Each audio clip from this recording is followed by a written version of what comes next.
মাত্র 1 পিস মাংস দিয়ে পরিবারের সবার জন্য ভাইরাল সেই রেসিপিটা তৈরি করেই ফেললাম। প্রথমেই আমি 1 পিস গরুর মাংস নিয়ে নিয়েছি। এখানে সেম পদ্ধতিতে খাসির মাংস দিয়েও করা যাবে। তো খুব ভালো করে থেতো করে নিচ্ছি পাটার উপরে রেখে। এই কাজটা ব্লেন্ডারে করলে অনেক সহজেই করা যায়।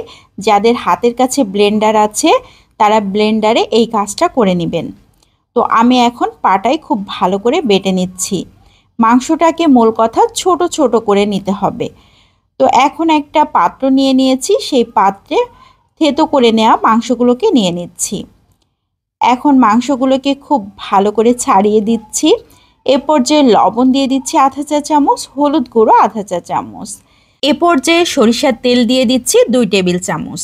এখন খুব ভালো করে নাড়াচাড়া করে দিচ্ছি। চুলাটা কিন্তু অন করে দিয়েছি। কয়েক মিনিট ধরে এভাবে সুন্দর করে ভেজে নিতে হবে। যখন এরকম ঝুড়ো ঝুড়ো টাইপের হয়ে আসবে সে পর্যায়ে এখানে পানি দিয়ে দিচ্ছি। আমি এখানে আধা কাপ পানি ব্যবহার করেছি। আমি গরুর মাংস ব্যবহার করেছি, এই জন্য সিদ্ধ হতে একটু পানি লাগবে। এজন্য আমি পানির পরিমাণটা একটু বেশি ব্যবহার করেছি। ঢাকনা দিয়ে ঢেকে রেখেছিলাম 10 মিনিটের মতো। 10 মিনিটের মধ্যে খুব ভালোভাবে সিদ্ধ হয়ে গিয়েছে। হালকা নিচে একটু পানি আছে। এ পর্যায়ে রসুন দিয়ে দিচ্ছি। আমি একটা বড় সাইজের রসুন কোয়া কোয়া করে ছিলে দিয়েছি। এখানে 4-5টা পেঁয়াজ ব্যবহার করেছি।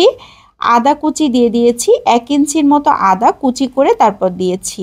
কাঁচামরিচ দিয়েছি 5-6টা, শুকনা মরিচ দিয়েছি 3-4টা।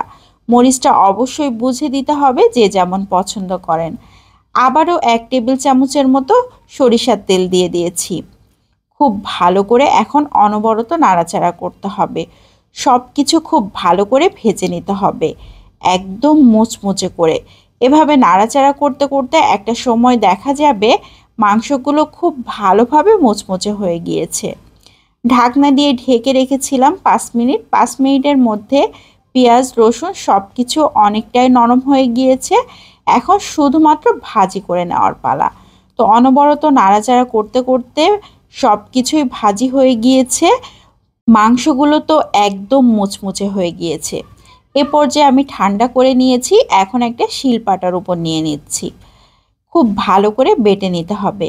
এই কাজটা ব্লেন্ডারে করলেও হবে, তবে ভর্তা সবসময় শিলপাটাতে করলে টেস্টটা বেশি হয়। যাদের হাতের কাছে শিলপাটার ব্যবস্থা নাই তারা ব্লেন্ডারে করে নিতে পারবেন। তো আমি 2 বার করে বেটে নিব। সবগুলো একবার করে বেটে তারপর আরও একবার করে বেটে নিব। পাটায় বাটলে একটু সাবা সাবা টাইপের হয়, এটা কিন্তু খেতে অনেক বেশি টেস্টি হয়। তো একবার করে বাটা হয়ে গিয়েছে, আমি আরও একবার করে বেটে নিয়েছি। সব কিছু খুব সুন্দরভাবে মিহি হয়ে গিয়েছে। ভর্তা কিন্তু একদম রেডি। এখানে আর কোনো কিছু করারই দরকার হবে না। এখন শুধুমাত্র গরম গরম ভাতের সাথে খাওয়ার পালা। অল্প একটু এই ভর্তা হলে 1 প্লেট ভাত নিমিষেই শেষ হয়ে যাবে, এতটাই মজার হয়। প্রথমে আমি বুঝতেই পারিনি যে এই ভর্তাটা এত মজার হতে পারে। তো অল্প একটু ভর্তা নিলে 1 প্লেট ভাত অনেক মজা করে খাওয়া যায়। তো ভর্তা একদম রেডি হয়ে গিয়েছে। আমার আজকের এই রেসিপিটা কেমন লাগলো সবাই লাইক ও কমেন্টের মাধ্যমে অবশ্যই জানাবেন। ভালো লাগলে বেশি বেশি করে শেয়ার করে দিতে পারেন, তাহলে অনেকেই দেখার সুযোগ পাবে। আজকের মতো এখান থেকে বিদায় নিয়ে নিচ্ছি। আসসালামু আলাইকুম।